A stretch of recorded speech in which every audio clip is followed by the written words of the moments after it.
저 15년 전 사진인데 저는 삼성전자 이한주입니다. 네, 오늘은 이제 50회 에이펙 행사에서 이제 처음 소개하는 자리다 보니까 사실은 타겟을 잡기가 조금 힘들더라고요. 그래서 이제 여러분들한테 오늘 전달드리고 싶은 메시지는 좀 기술적인 트렌드, 그리고 NVMe가 무엇이고 스펙이 어떻게 지금 나아가고 있고, 굳이 50P 데이터 센터 NVMe 스펙이라고 또 만들고 있는데 그 왜 NVMe 스펙이 있는데 굳이 왜 그걸 또 만들어야 되는지, 이런 것도 좀 전달드리고 싶고요. 그래서 그걸 기반으로 앞으로 우리가 어떻게 일을 해 나가야 될지, 이런 얘기를 좀 해드리고 싶습니다. 네, 우선 기본적으로 컴퓨터 시스템 다이어그램을 좀 가져와 봤는데요. 이제 여러분들의 그러니까 베이스가 어느 정도인지 사실은 조금 가늠하기 힘들어가지고 기초적인 내용부터 조금 공유 드리려고 하고 있습니다. 일반적인 이제 컴퓨터 시스템이라고 하면 이제 CPU에 이런 노스 브릿지가 붙어 있고 또 사우스 브릿지가 붙어 있는 구조죠. 그래서 노스 브릿지에는 상대적으로 빠른 DRAM DIMM이나 뭐 GPU와 같은 PCI 인터페이스가 붙어 있고, 사우스 브릿지에는 I/O 디바이스들, 뭐 PCI 젠 3급 PCI일 수도 있고 SATA 디바이스일 수도 있고 USB일 수도 있고요. 뭐 이런 상대적으로 느린 디바이스들이 좀 붙어. 그래서 오른쪽을 보시면 이제 좀 서버 시스템의 대략적인 앱스트랙트를 좀 가지고 왔는데, 보시면 이 노스 브릿지가 CPU 안으로 들어가서 이제 CPU에 다이렉트하게 붙어 있죠. 이렇게.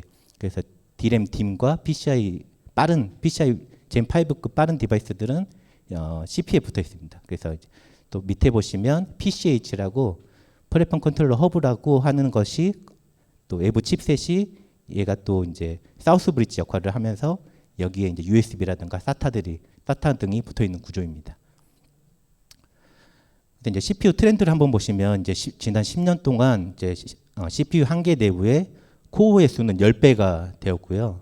또 PCI 밴드위스로 따지고 보면 8배로 성장했습니다. 그래서 물론 이제 그 각 코어의 성능은 또 많이 늘어나 있는 상태고요. 근데 이런 거를 보면 이제 스토리지 디바이스들이 좀 더 높은 성능을 내야 된다는 것을 알 수 있겠죠. 근데 또 반면에 또 생각해 보면 코어당 이제 DRAM 메모리 밴드위스는 10년 동안 쭉 변하지 않았어요. 그래서 이런 점을 보면 우리가 이제 DRAM 메모리들을 얼마나 이펙티브하게 써야 되는지 고민이 돼야 되는 시점이다라는 걸 알 수 있습니다. 이제 최근 이제 PCI 트렌드를 보시면 이제 3년 주기로 이제 I/O 밴드위스가 2배로 늘어나 있는 상태입니다. 그래서 보시면 이제 퍼포먼스가 늘어난다는 것은 결국은 파워가 증가한다는 것이고, 앞으로 향후 이제 젠5가 이제 활성화될 텐데, 젠5 시대가 되면 우리가 좀 파워 고민을 많이 해야 되는 시기가 돌아오지 않을까 생각되고 있습니다. 그래서 밑에 자료 보시면 이제 리사수 여사께서 이제 AMD ISCC에서 이제 발표한 자료인데 보면 앞으로 10년 후에는 슈퍼컴퓨터가 제타스케일 서버 시대가 돌아올 것이고, 이때쯤이면 제타바이트 단위의 서버를 2대를 돌리려고 하면 그 핵 발전소 있죠. 핵 발전소 1개를 운용해야 된다고 합니다. 그러니까 서버 2대를 돌리려면 핵 발전소 1개를 운용해야 되는 시대가 멀지 않았다는 것이죠. 그만큼 이제 파워가 이제 앞으로 화두가 될 여지가 있습니다. 현재 이제 엔터프라이즈 SSD 트렌드를 한번 보시면 기존에는 한 반반 정도 SATA하고 PCI가 반반 정도 양분하고 있다는 상태라고 보시면, 앞으로 이제 3년 후 내에는 이제 PCI 디바이스가 85% 이상 차지하는 트렌드로 예상되고요. SSD 데인시티 측면에서도 보시면 과거에는 1테라, 2테라 정도 용량이 대부분을 차지했다고 하면 앞으로 3년 내에는 8테라나 16테라급, 8테라 이상급 디바이스들이 이제 메인을 차지할 것으로 예상되고 있습니다. 앞으로 고용량화 된다는 것을 의미하고 있습니다. 그러면 왜 이제 SATA에서 PCI로 왜 바뀌어야 되는지, 그냥 단순히 PCI가 빠르니까 바뀌어야 되나? 이런 생각을 많이 하시고 있을 텐데요. 보시면 기존에 이제 왼쪽은 아키 스펙입니다. 아키 스펙이라고 하면 HBA라는 것이 호스트 버스 어댑터라는 것이 그 SSD를 운용하기 위해서 중간 브릿지 칩 같이 필요하고요. 이 HBA라는 것들이 이렇게 있기 때문에 중간에 좀 관여를 하기 때문에 레이턴시가 상대적으로 깁니다. 그리고 PCI to SATA 인터페이스로 좀 바뀌어야 되기 때문에 스펙을 좀 준수해야 되기 때문에 중간 브릿지 칩이 관여를 하고, 그러니까 결국은 이제 풀로 성능을 못 내는 상황이 PCI 성능을 풀로 못 내는 케이스가 나오는 거죠. 반면에 이제 PCI NVMe 디바이스 같은 경우에는 PCI에 바로 붙기 때문에 이제 PCI 레일수를 증가하면 그거에 비례해서 성능도 높아지는 네, 효과를 볼 수 있습니다. 그래서 PCI로 가면 레이턴시가 줄고 성능이 높아질 수 있는 여지가 있는 것이죠. 그러면 이제 SATA를 기반으로 한 아키 스펙과 NVMe 스펙의 차이점이 무엇인가 보시면, 이제 멀티코어 환경에서 보시면 아키 같은 경우에는 큐를 하나를 가지고 있어요. 그래서 큐를 하나를 쉐어하고 있고, 그 큐를 활용하기 위해서는 내가 먼저 락킹을 해서 이제 선점을 해야 되는 구조다 보니까 성능이 매우 낮습니다. 이 큐 하나에 큐 뎁스도 32 정도까지밖에 못 가져가는 구조거든요. 근데 이러한 난점을 조금 좀 극복하고자 해서 NVMe는 스펙을 64K 큐를 가질 수 있고, 각 큐마다 큐 뎁스를 64K만큼, 사실 64K 곱하기 64K만큼의 커맨드를 날릴 수 있는 구조가 되는 거죠. 사실은 거의 무한대로 이제 커맨드를 날릴 수 있는 구조. 결국 이런 멀티코어 환경에서는 NVMe가 결국은 가야 되는 방향이 맞는 거죠. 또 특이하게 보시면 이런 레지스터 억세스 같은 경우나 D램 억세스 같은 횟수도 많이 줄여가지고 레이턴시를 많이 줄였습니다. 이거는 이제 자료가 올라갈 테니까 한번 공부 더 하고 싶으신 분들은 좀 보시면 될 것 같아요. 다음 장으로는 이제 NVMe 스펙이 어떻게 흘러가고 있는지, NVMe가 좋은 건 알겠는데 NVMe 스펙이 이제 어떻게 흘러가고 있는지 한번 살펴보도록 하겠습니다. NVMe 스펙은 이제 11년부터 1.0에서 시작해가지고 현재는 22년 10월 기준으로 2.0C 버전이 나와 있습니다. 모든 스펙이 흐름이 비슷한 것 같아요. 초반에는 좀 간단히 시작하거든요. 그래서 1.0 스펙 같은 경우에는 한 100장도 안 되는 스펙이어가지고 사실 2, 3mm면 볼 수 있는 수준이었어요. 근데 현재 2.0 가면서 이렇게 스펙이 3개로 분화되거든요. 스펙이 3개로 분화되면서 레이어로 3개로 나뉘어가지고 분화되면서 양도 이제 많이 늘어가지고 1000장 이상 수준으로 이제 양이 많이 늘어나 있는 상태입니다. 그래서 이제 처음에는 이제 단순하게 심플하게 시작했다가 키 밸류 커맨드라든가 GNS 커맨드라든가 또 이더넷 프로토콜 같은 것들이 들어오다 보니까 스펙이 난잡해지기 시작했어요. 그래서 이제 NVMe 익스프레스 측에서도 이런 문제점을 인식하고 있고, 우리 이제 레이어를 이제 나눠야 될 시기가 됐다. 이제 스펙을 갈아엎어야 되는 시기가 됐다라고 판단을 하고 2.0 스펙에 들어오면서 이런 트랜스포트 레이어하고 모든 커맨드들이 프로토콜들이 쉐어할 수 있는 공통적인 부분은 베이스 스펙으로 분리하고, 또 IO 커맨드, 키밸류 커맨드나 블럭 IO 커맨드나 GNS 커맨드나 이런 것들을 또 따로 기술하는 스펙을 따로 분리하게 됩니다. 책이 한 권이었다가 3권으로 분리되는 거죠.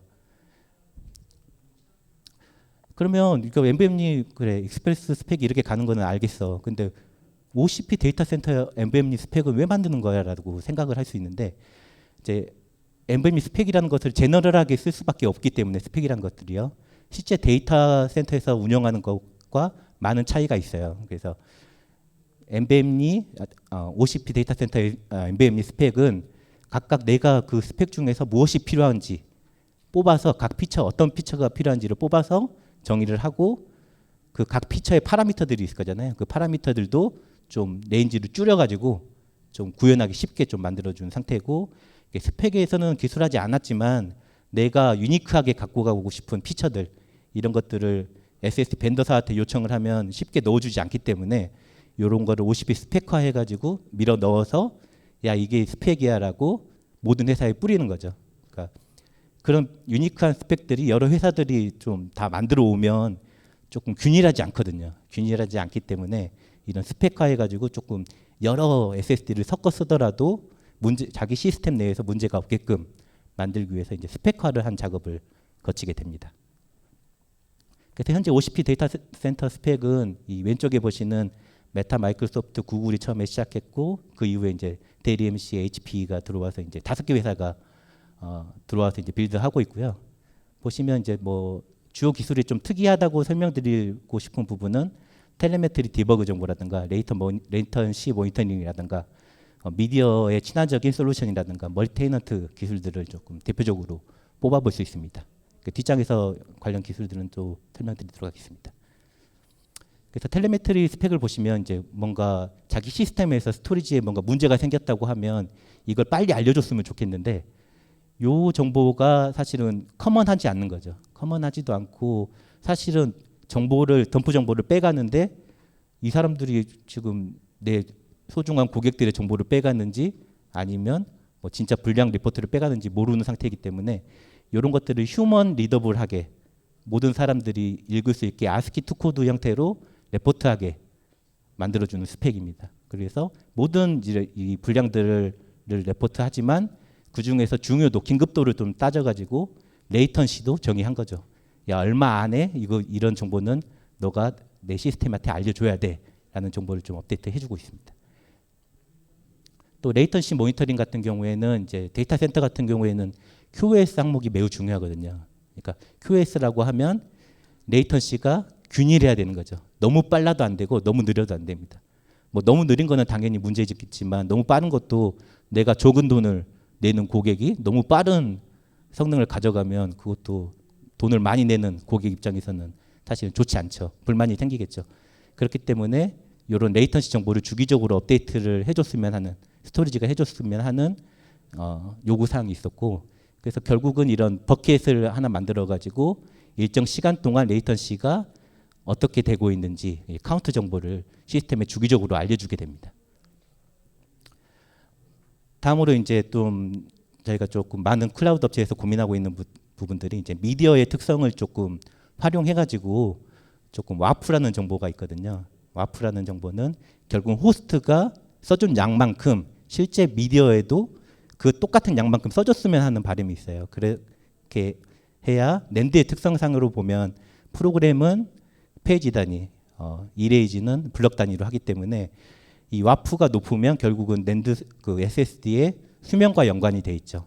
그래서 와프가 1에 가깝다라고 하면 호스트가 쓰고자 하고 싶은 양과 실제 낸드에 쓸 양이 같기 때문에 결국은 SSD 수명을 그만큼 늘릴 수 있는 것이죠. 그래서 초반에는 이제 GNS라고 해서 하는 이제 기술이 많이 소개가 됐고 현재는 좀 FDP, 플렉서블 데이터 플레이스먼트, 다이렉트 플레이스먼트라는 기술이 지금 소개되고 있습니다. 결국은 모든 데이터가 그러니까 조금 호스트가 그 낸드의 특성을 알아가지고 낸드가 이레이즈 하는 단위로 써줄 때부터 잘 써주면 예쁘게 써주면 낸드의 와프에 좋은 결과를 얻을 수 있다는 결론이거든요.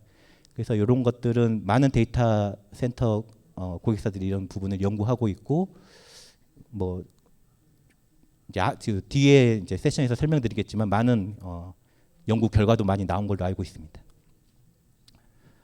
또 추가적으로 생각해 보면 이제 멀티 테너넌트 솔루션 기술이 좀 소개되고 있는데요. 멀티 테너넌트 솔루션이라고 하면 결국은 내가 클라우드 유저라고 하면 나만의 뭐가 하드웨어 리소스를 요구할 거잖아요. CPU든 메모리든 스토리지든 딴 VM이 뭐 영향을 주지 않고 나만의 것을 쓰고 싶은데 이거를 이제 SSD도 아까 설명드렸다시피 고용량화되다 보니까 이것을 좀 쪼개서 고객한테 좀 보여주고 싶은 거죠. 마치 고객이 너의 전담 SSD를 꽂은 것처럼 느낄 수 있게 다른 같은 SSD를 쓰더라도 나의 성능 SSD에 문제가 발생하더라도 나의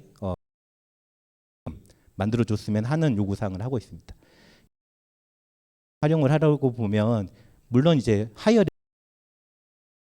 근데 잘 아시다시피 이제 클라우드 수천 개 수준으로 늘어나는 수준 커널이 다 때문에 결국은 스토리지도 일부 영역을 시스템 레벨에서 구현하기 조금 용이하는 환경이 현재 조금 많이 펑션, SRIOV 같은 멀티 펑션 좀 라이브 마이그레이션 기술, 뭐 VM들이 하거든요. 그럴 때 심리스하게 마이그레이션 스토리지가 조금 좋아지면 더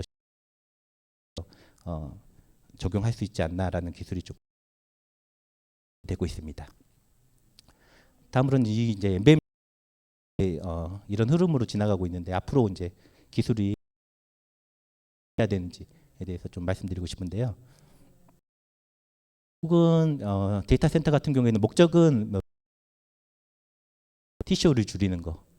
근데 뭐 되게 좀 원론적인 얘기긴 한데 이게 어느 한 사이트에서 이제 풀 수가 없습니다. 그래서 그 각 레이어를 별로 크로스 옵티마이제이션도 하고 결국은 별로 시스템 아키텍트와 스토리지 옵티마이제이션을 하는 노력이 좀 필요합니다. 하려면 결국은 너와 내가 얘기를 하려면 뭔가 문서를 문서의 역할을 하는 게 OCP가 되겠죠. 그렇죠? 근데 이러한 OCP 활동이 사실은 이제 업체에서 이루어지다 보니까 에이펙 업체들이 사실 그래서 뭐 이번 행사를 계기로 뿐만 아니라 에이펙 아시아 업체들도 들어와 가지고 조금 잘 스펙 활동에 있습니다. 그리고 일반적으로 이제 생각하면 이제 고객사에서 이제 리퀘어먼트를 주겠죠. 이러면 이거 뭐 당장에 그러니까 일반적으로 보면 리퀘스트가 오면 이제 SSD 컨트롤러를 하나 실리콘 폐업을 하는데 2년 정도 걸리거든요. 폐업 하는데 2년 정도 걸리고 그 컨트롤러를 세트 레벨로 만들어 가지고 퀄까지 하는 동작이 또 이제 1년 정도 걸려요. 그래서 업체에서 이제 새로운 자기의 로드맵을 정해서 리퀘스트를 하는 시점이 사실은 이런 SSD를 만드는 개발 시점과 얼라인을 맞춰야 되는 필요가 있죠. 그래서 이러한 리퀘스트를 SSD의 로드맵과 얼라인 맞춰가지고 한 3년 주기로 조금 빌드업을 하면 조금 SSD 개발하는데 좀 용이하지 않을까 좀 싶습니다. 그래서 지금 전해드리고 싶은 내용은 이러한 활동들을 위해서는 콜라보레이션이 매우 중요하다라는 메시지를 좀 전달드리고 싶습니다. 그래서 OCP 데이터 센터 NVMe SSD 스펙은 다양한 아젠다를 지금 논의하고 있어요. 그래서 뭐 기존적으로 NVMe PCI 스펙도 얘기하고 있지만 로그 정보, 뭐 리라이빌리티, 인듀어런스, 서멀, 파워, 매니지먼트, 시큐리티, 심지어 폼팩터나 라벨링까지 좀 다 얘기하고 있거든요. 이런 거 다 규격화하는 작업을 하고 있습니다. 앞서 말씀드린 주요 기술들은 이 룸 2에서 이제 다음 세션으로 쭉 더 디테일하게 설명드릴 거거든요. 그래서 뭐 더 관심 있으신 분들은 이동하지 않고 여기서 네, 다음 세션도 쭉 들으셔도 네, 특히 뭐 다 주제가 다 중요해요. 제가 봤을 때는 네, 이런 거를 좀 중요한 것을 좀 얻어갈 수 있는 기회가 됐으면 좋겠습니다. 네, 이상입니다.